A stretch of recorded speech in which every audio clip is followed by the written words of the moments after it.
नमस्कार, प्रणाम। मैं कौशल द्विवेदी फ्यूचर एजुकेशन हब की तरफ से आप लोगों के बीच में पुनः एक बार और आज जिस महान शख्सियत के विषय में मैं आप लोगों के साथ चर्चा करने के लिए आया हूँ, उस महान शख्सियत का संबंध बनारस के कथक घराने से रहा।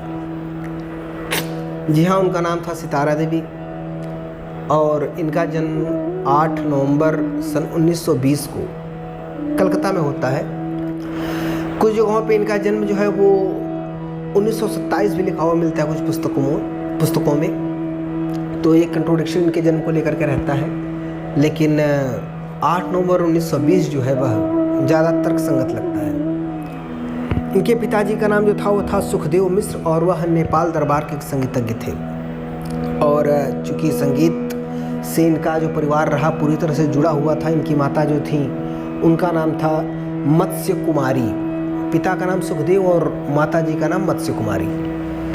बचपन से ही सितारा देवी को संगीत का एक भरा पूरा माहौल मिलता है और उस माहौल में अपनी संगीत शिक्षा को आगे की ओर बढ़ाती हैं। इनकी जो बड़ी बहन रहती है तारा, प्रारंभिक शिक्षा ये तारा जी से लेती हैं और जब यह 12 वर्ष की अवस्था में पहुँचती हैं तो 12 वर्ष की अवस्था में इनके जो पिताजी थे उन्होंने शंभू महाराज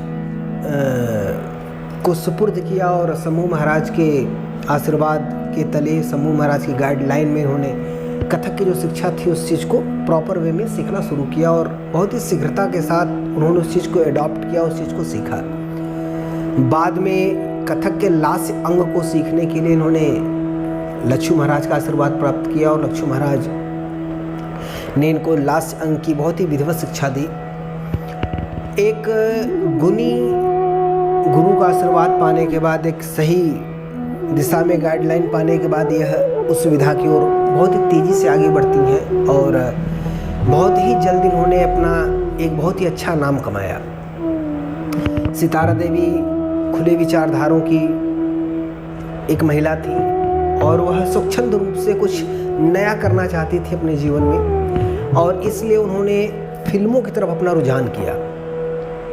और फिल्मों की तरफ ये भी रुझान करती हैं तो उनको मौका भी मिलता है, क्योंकि इनका जो परिवार था वो संगीत के क्षेत्र में एक अच्छा नामी परिवार था। इनके पिताजी के संबंध, इनके गुरुजी के संबंध आदि फिल्म इंडस्ट्रीज़ के बड़े बड़े निर्माता निर्देशकों के साथ रहे, जिसका लाभ इनको मिला।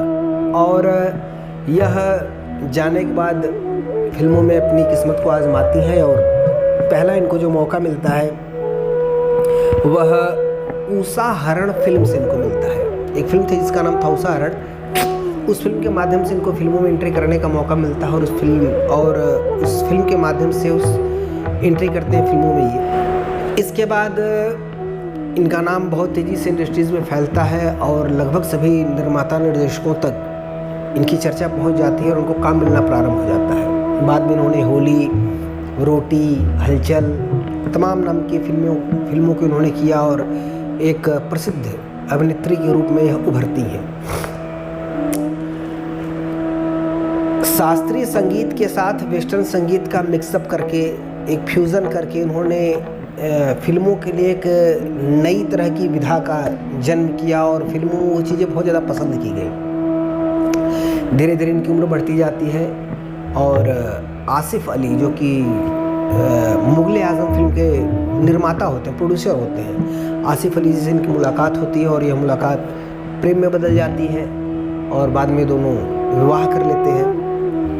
आसिफ अली के साथ इनका विवाह बहुत दिनों तक नहीं चलता है और कुछ समय पश्चात आसिफ अली में और उनके बीच में कुछ मतभेद होते हैं और उस मतभेद के कारणवश ये दोनों एक दूसरे से अलग हो जाते हैं।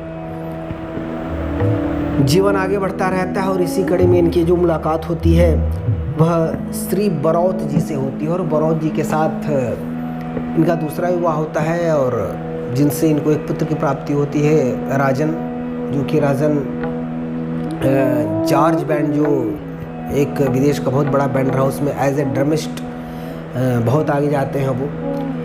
और कुछ दिनों तक फिल्मों में काम करने के बाद इनका फिल्मों से मोह भंग होता है और यह पुनः जो है वह अपनी शास्त्रीय विधा की ओर लौट आती है। शास्त्रीय विधा की तरफ लौटने के बाद यह कथक के लिए कुछ और करना चाहती हैं, कथक को और आगे ले जाना चाहती हैं और इस कार्य को करते उन्होंने कथक से जुड़े हुए कार्यक्रम देश के तमाम कोनों में किया, विदेशों में किया और कथक का एक परचम जो है वह और बुलंद किया।